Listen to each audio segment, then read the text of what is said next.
Yaorana, je suis heureuse de vous retrouver sur TNTV pour faire le point sur l'actualité. Voici les titres de ce mercredi 23 juillet.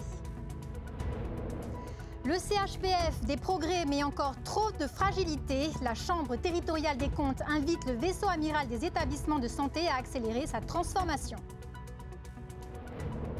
Santé toujours, avec du changement pour les salariés du commerce dans la prise en charge de leur arrêt maladie. Les syndicats sont vent debout. Les détails dans quelques instants.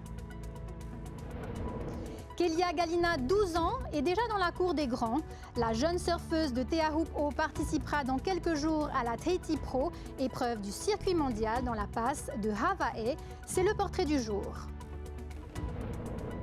Des surfeuses venues de l'Hexagone et des marquises attendues ce week-end à Papara pour la Roxy Wahine Cup 2025. On en parle avec l'un des organisateurs, Doumé Guérin, qui est notre invité ce soir. Et puis nous parlerons de VAA, la course de V1, la Super Aito 2025 revient samedi avec une formule repensée et plus de sécurité. Les détails en fin de journal.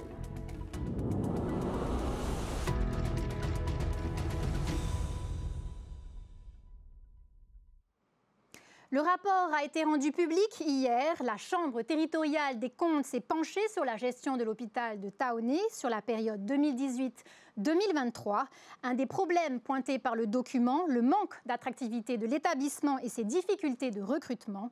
Le CHPF a commencé à opérer sa mue, mais il doit la poursuivre, souligne la CTC. Explication, Nicolas Pérez et Jeanne Tinoroa. Se félicitant le mois dernier d'avoir pu équilibrer les comptes du CHPF, sa directrice et son ministre de tutelle accueillent le dernier rapport d'observation définitive de la Chambre territoriale des comptes de la Polynésie française avec sérénité. Les difficultés qu'il a subies et qu'il a vécues pendant ces différentes années, on a réussi à les redresser. C'est un travail de toute une équipe, de beaucoup de personnes, de beaucoup de directions et des efforts du pays qui ont permis de redresser la barre. Parmi les recommandations du rapport rendu public cette semaine, le statut de ce vaisseau amiral qui concentre plus de 80% de l'activité hospitalière locale. Pour la CTC, le CHPF doit impérativement passer d'établissement public administratif vers un statut d'établissement public de santé. Il fallait revoir le statut de l'hôpital parce qu'il est complètement inadapté.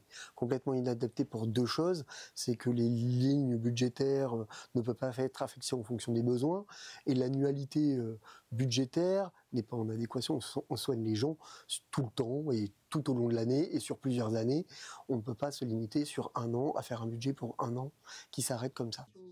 Pour Hani Terepaia, directrice de l'établissement qui gère au quotidien pas moins de 2200 agents, passer en établissement public de santé permettra aussi une meilleure flexibilité en termes de recrutement. On ne peut pas recruter aussi souplement et rapidement que par exemple dans le secteur privé.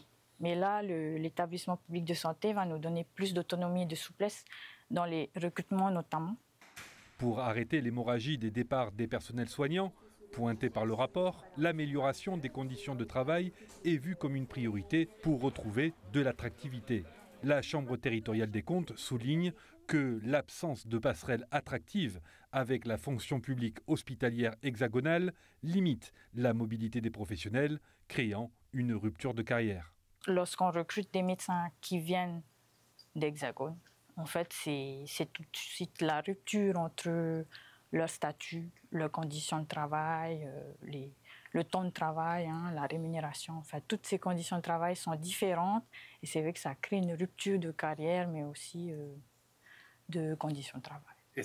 Cela fait des mois que le pays planche sur un statut de la fonction publique propre à la santé. Un texte devrait être soumis à l'Assemblée de Polynésie au premier semestre 2026. C'est ce que préconise la CTC. En attendant, pour améliorer les salaires et améliorer cette attractivité, le ministère annonce une revalorisation du point d'indice des personnels de santé. Montant de la facture, 200 millions de francs. Si vous travaillez dans le commerce et que vous présentez plusieurs arrêts maladie, votre salaire pourrait en pâtir. La nouvelle convention du secteur, entrée en vigueur en mars, introduit une clause controversée. À partir du 3e arrêt maladie dans l'année, les 3 premiers jours ne sont plus indemnisés. Une mesure qui fait bondir les syndicats. Le point avec Laure Philibert et Matai Horei. C'est une mesure qui vise à contrer la hausse des arrêts maladie. Les patrons de commerce et la CPS ne prennent désormais plus en charge les arrêts de 3 jours ou moins à partir du 3e certificat en l'espace d'1 an. Les salariés qui cumulent les absences doivent à présent mettre la main à la poche depuis la signature d'un avenant à la Convention du commerce qui décharge les employeurs du paiement des jours de carence au-delà du 2e certificat. On assiste à une explosion des arrêts de maladie. Alors, certains pour de bonnes raisons, parce que les gens sont malades, et ça il faut le comprendre, et une partie d'autres qui sont des arrêts de complaisance. À la veille de grands week-ends, à la veille de grands événements sportifs, à la veille de fêtes de juillet, on sait très bien qu'on a des gens qui abusent du système, au détriment de ceux qui sont là et qui font que les entreprises tournent. À chaque fois qu'il y a un arrêt de 3 jours, c'est 35 366 francs pour un SMIC. Donc il faut bien comprendre que ce n'est pas un puits sans fond. C'est au détriment de l'entreprise et c'est au détriment peut-être de primes de fin d'année que des salariés réguliers qui n'abusent pas du système ne vont pas avoir. La signature de l'accord a été possible grâce à une déléguée syndicale Otei non habilitée. Ma représentante a signé. Donc j'ai écrit un courrier, envoyé un mail à la direction du travail pour lui expliquer qu'elle n'a jamais reçu mandat d'aller négocier la convention collective, et en tous les cas pas le délai de carence. Opposés à cette nouvelle convention, les syndicats de salariés ont rencontré le gouvernement la semaine dernière. Cet après-midi, organisations salariales et patronales ont tenté de trouver un compromis. Ce n'est pas que sur les arrêts de 3 jours qu'on abuse, c'est aussi des fois sur les arrêts de 4 jours, de 5 jours. Et là, c'est la caisse qui paye. Et depuis très longtemps, on demande à comptabiliser les arrêts de 3 jours, ce qui n'est pas fait aujourd'hui.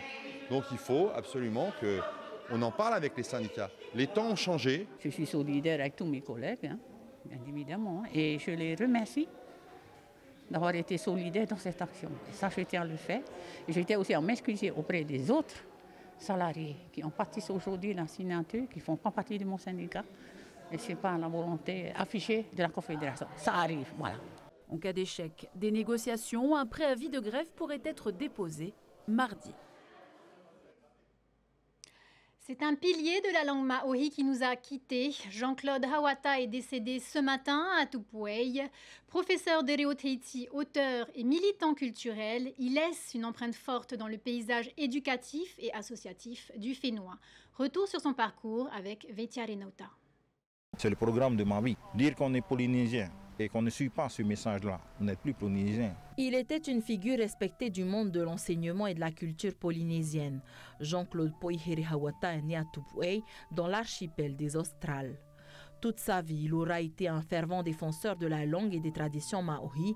Professeur de Reo Teiti au collège de Paea, il a marqué des générations d'élèves par sa passion, sa rigueur, mais aussi par son profond attachement à l'identité polynésienne. En 2023, c'est dans ce même collège de Paea qu'il est décoré chevalier de l'Ordre des Palmes académiques, une distinction honorant son engagement dans l'éducation et la valorisation du patrimoine linguistique. Jean-Claude Hawata était aussi un homme de culture et de transmission.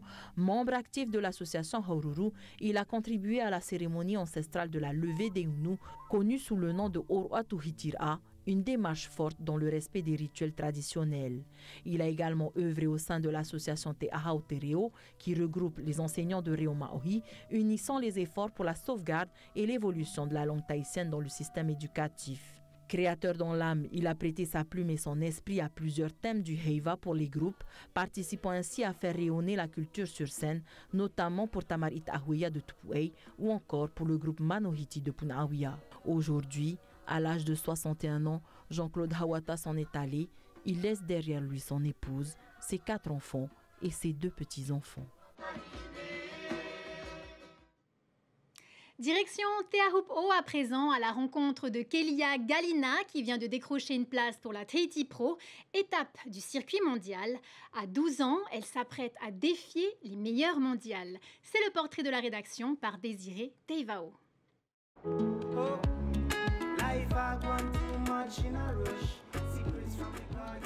Presque tous les jours je surfe. Des fois je suis à l'eau à 4 heures, tu vois. Ça dépend quand le soleil ça vient et tout. Mais ouais, des fois je suis à l'eau à 4 heures du matin à Pampino, même ici, tu vois, quand il y a des vagues. 2 jours après sa victoire au trial de la Tahiti Pro, Kelia profite d'un spot de Teahupo'o quasiment désert pour répéter ses gammes. Une mâchoire de Hawaii qu'elle connaît bien, c'est à 4 ans qu'elle surfe ses premières vagues sur le spot du bout de la route. Depuis, elle ne s'est jamais arrêtée. J'ai pas envie de faire des autres trucs en fait, tu vois. Des fois, oui, c'est fio de se faire appeler, mais quand je pense, mais qu'est-ce que j'ai envie d'être? Et surtout là, je viens de gagner les trials, ça me dit, ok, faut continuer là. Pour l'aider à progresser, Kelia peut compter sur les conseils de son père et entraîneur Ryan. Au-delà de la technique de surf, c'est surtout sur le plan mental qu'il veut voir sa fille franchir un palier. Pas vraiment les techniques de surf et tout. J'ai dit Kelia, tu vas être super gentil sur la terre, mais tu as besoin d'être un peu un tigre dans l'eau. Sinon, tu vas prendre pas de vagues, tu vas pas progresser. So, elle a la qualité bien, après les autres qualités aussi, j'ai parlé beaucoup de ça. Montrer, ok, c'est chez moi ça. Je veux les vagues aussi, j'ai grandi ici, je suis tahitien, moi je mérite ma vague. Plus agressive, Kelia devra l'être lors de sa série du premier tour à la Tahiti Pro. La Tahitienne sera opposée à l'une de ses idoles, Molly Picklum, l'Australienne actuelle numéro 1 mondiale. En plus, je la connais, hein, je parle avec elle et tout dans l'eau. Et je suis déjà partie surfer Tahiti avec elle, elle est hyper gentille. En plus, elle surfe trop bien, c'est une de mes surfeuses préférées et j'ai très hâte. Kelia, elle a la confiance. Si les conditions sont bien, et elle croit d'elle, elle sait, elle peut faire. Elle a l'avantage, elle surfe ici plus que les autres. Hein. J'aimerais bien au moins réussir une série, tu vois. Parce que tu réussis une série, t'es déjà en quart de finale. Kelia a rendez-vous à partir du 7 août sur sa vague de Teahupo'o pour entrer encore un peu plus dans l'histoire du surf polynésien et mondial. Et elle ne sera pas la seule à représenter le Fénois suite au forfait du Sud-Américain Alero Muniz sur blessure. Teiva Ta'iroa, repêché grâce à sa seconde place au trial, s'ajoute à la liste des Tahitiens en compétition. 5 locaux seront donc en lice pour la Tahiti Pro. Toujours en surf féminin, la 9e édition de la Roxy Wahine Cup Tahiti revient ce week-end du 25 au 27 juillet sur la plage de Tar'u. Les surfeuses sont attendues dans plusieurs disciplines, surf, bodyboard, bodysurf et longboard. Grande nouveauté cette année, la gagnante de l'édition française participera à la compétition ici à Tahiti et inversement, une rideuse locale partira en métropole.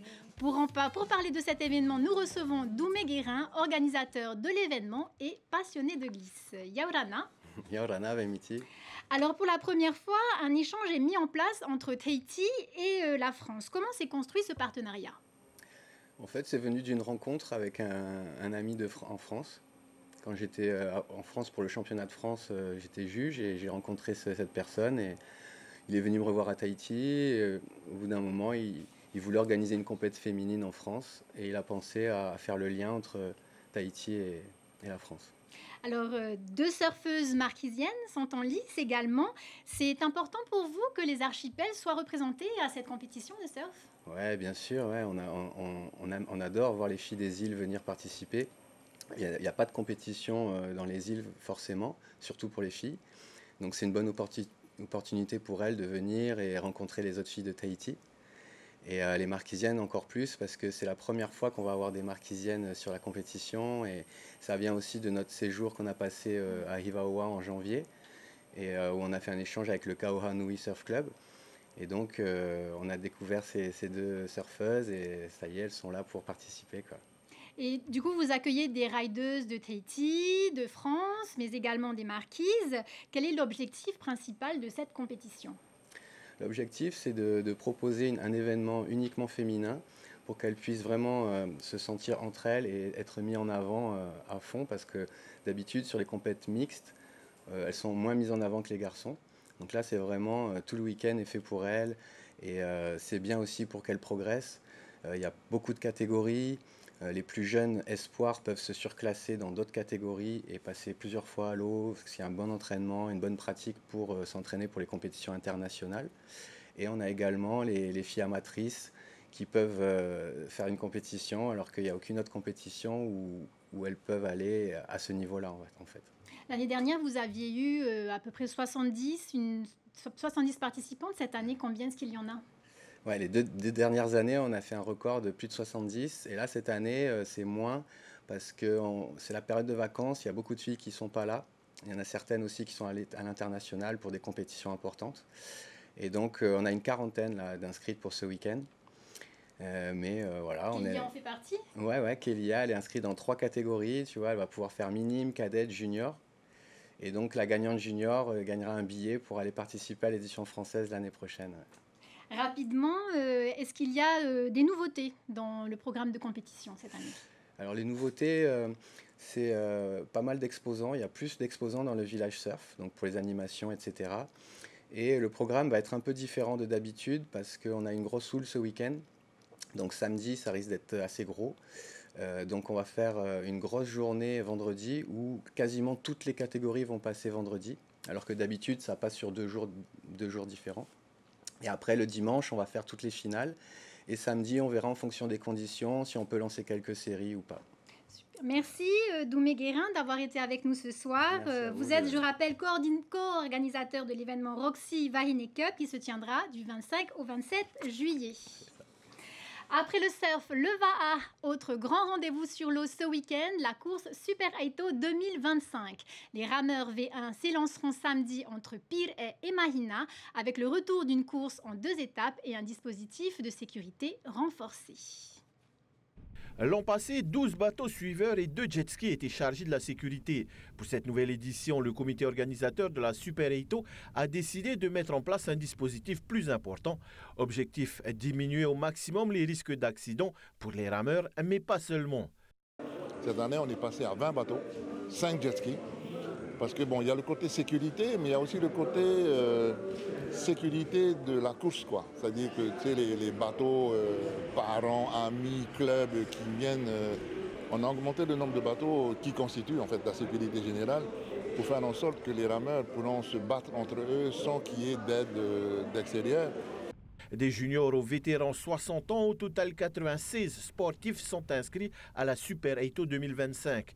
Une édition en 2 étapes cette fois. La première, 17 km entre Pir'e et le Motu-Martin de Mahina. La seconde, 15 km entre Pir'e et la baie de Matavai.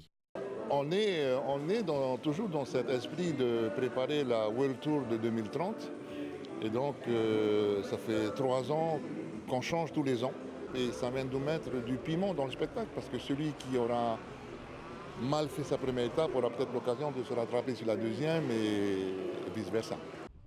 Ce matin, en conférence de presse, le comité organisateur a annoncé l'organisation d'une Super Aito Vahine pour l'année 2026. L'an dernier, Kyle Tarofo l'avait emporté.